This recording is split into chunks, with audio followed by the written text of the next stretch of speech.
All right, that battery can last up to 24 hours even with the always-on display turned on. It's pretty cool. All right, let's jump right in. If you run a business that makes, sells, or even just moves a physical product, you've got these sneaky costs. You know, the ones you can't see, but you definitely feel. The rent, the utilities, the supervisor's salary. These are called overhead costs. And today, we're going to crack the code on how to tame them with one of the most powerful tools in accounting, the predetermined overhead rate. So here's our game plan. We're going to start with a real-world business problem, the pricing puzzle. Then we'll break down the tools we need to actually solve it. After that, I'll walk you through a step-by-step calculation so you can see how it works. Then we'll get into the juicy stuff, what happens when the numbers lie, and the strategic dangers that can pop up. And finally, we'll peek at an even smarter way to do all this. Let's go. Okay, first things first, let's set the stage. Every single business needs to price its products to make a profit. That's kind of the whole point, right? But what if you don't really know how much your product truly costs to make? Well, that's the puzzle we need to solve. This is from a CFO at a company called Lazy Beds, and it just hits the nail on the head. Imagine you have to give a customer a price for a custom mattress right now, today, but you won't know what your total electricity bill for the year is for another, 10 or 11 months. You're basically flying blind, and as this CFO found out, that can seriously tank your profit. So this is the million-dollar question, isn't it? It's the core dilemma. You have to make these critical pricing decisions in real time, but the actual final cost numbers lag way behind. You can't just wait until December 31st to find out if you made any money. That's not a strategy. It's a total gamble. What we need is a reliable way to estimate those hidden costs ahead of time. All right, so how do we build that solution? How do we solve this timing problem? Well, before we can put the puzzle together, we have to understand the pieces. So let's define exactly what goes into this thing called overhead and figure out a logical way to assign it to our products. First concept, manufacturing overhead. Here's an easy way to think about it. If you can't physically point to a cost in the finished product, it's probably overhead. So the wood in a chair, that's direct material. The wages of the person who actually assembled the chair, that's direct labor. But the electricity that powered the saw, the rent for the factory, the supervisor's salary, all of that is overhead. You absolutely need it to make the product, but it's indirect. So, what kind of stuff gets tossed into this big overhead pot? Well, you've got your indirect materials, things like glue or lubricants for the machines. You've got indirect labor. Think about the janitors, the maintenance crew, the factory managers. And then you have the big ticket items, right? The facility costs like rent, insurance, and utilities. And don't forget the wear and tear on all that expensive equipment. That's depreciation. Okay, now for a really important piece of the puzzle, the allocation base. You can also call it an activity driver. Think of this as the magic link. It's the thing that has a real cause and effect relationship with your overhead costs.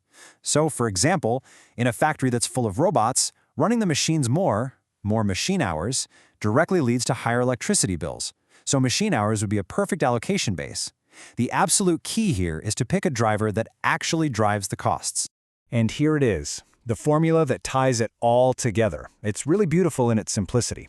The whole point is that you do this before the year even starts. You take your best guess, your estimated total overhead cost, and you divide it by your estimated total activity base, like your total expected labor hours. And that simple division gives you your predetermined overhead rate. This is the tool you'll use to price products all year long. Okay, enough theory. Let's make this real. We're going to step into the shoes of an accountant at a fictional company, Musicality Manufacturing. We're going to calculate this rate from scratch and then use it to figure out the true cost of their products. We're just going to follow 3 simple steps. First, we'll look at the company's budget for the upcoming year to get our estimates. Second, we'll do that quick division to get our rates. And third, and this is where the magic happens, we'll apply that rate to figure out exactly how much overhead each individual product should carry. All right, here are the numbers from Musicality Manufacturing. Looking at their budget, they're forecasting $2.5 million in total overhead for the year. And since their production process is pretty labor-intensive, they've decided that direct labor hours is the best allocation base. They estimate that their workers will log about 1.25 million hours. Now for the fun part, the calculation. It's super straightforward. We take that estimated overhead of $2.5 million and we divide it by the estimated 1.25 million direct labor hours. And there it is. Our predetermined overhead rate is $2 per direct labor hour. So what does that mean? It means for every single hour a worker spends on a product, we're going to apply $2 of overhead to that product's cost. And that brings us right to step 3, applying that rate. Check it out. Their solo model takes 2.5 hours of labor. So we multiply 2.5 hours by our $2 rate, and we get $5 of applied overhead. Easy peasy.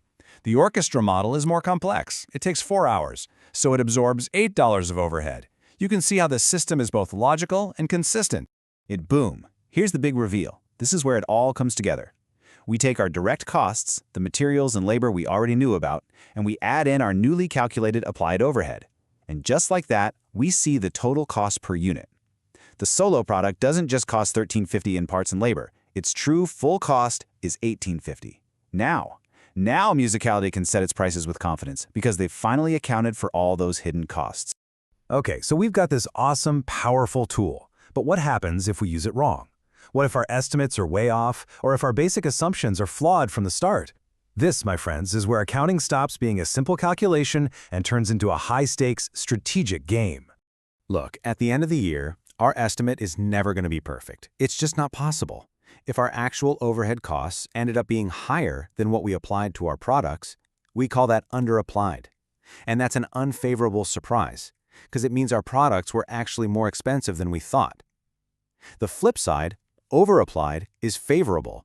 It means our products were actually cheaper to make than we'd budgeted for. But the real danger isn't just being off by a little bit. The real danger is something called product cross-subsidization. I love this other name for it, peanut butter spreading, because that's exactly what you're doing.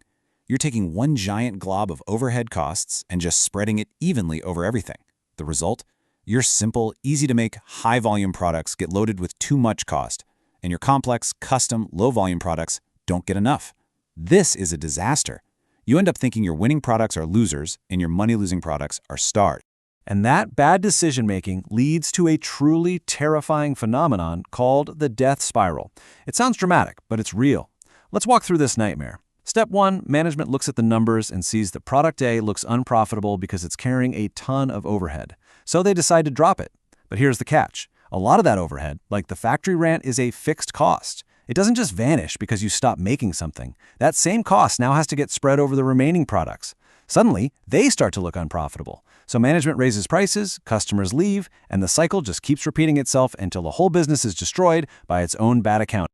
So how on earth do we avoid these traps? We need a smarter, more nuanced approach. We need a system that gets that not all products consume overhead costs in the same way. So let's take a quick look at the next level, activity-based costing. This chart really lays it out. Traditional costing, what we've been doing, uses one big overhead pot. But activity-based costing, or ABC, creates lots of smaller pots. Each one is tied to a specific activity, like setting up a machine or performing a quality inspection. It then traces those costs to products based on how much they actually use those activities. The result is a much more accurate picture of how much each product costs. The only downside? It's way more complex and expensive to set up. When you boil it all down, here's the big takeaway. Deciding how you're going to allocate your costs isn't just some boring accounting choice. It is one of the most important strategic decisions your business can make.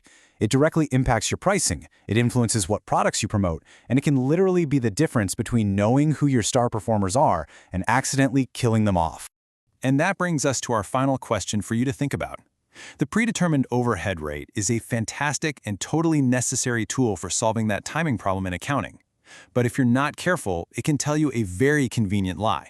The real challenge for any business is to make sure your numbers and the prices you set because of them are telling the absolute unvarnished truth about what it really costs to be in business.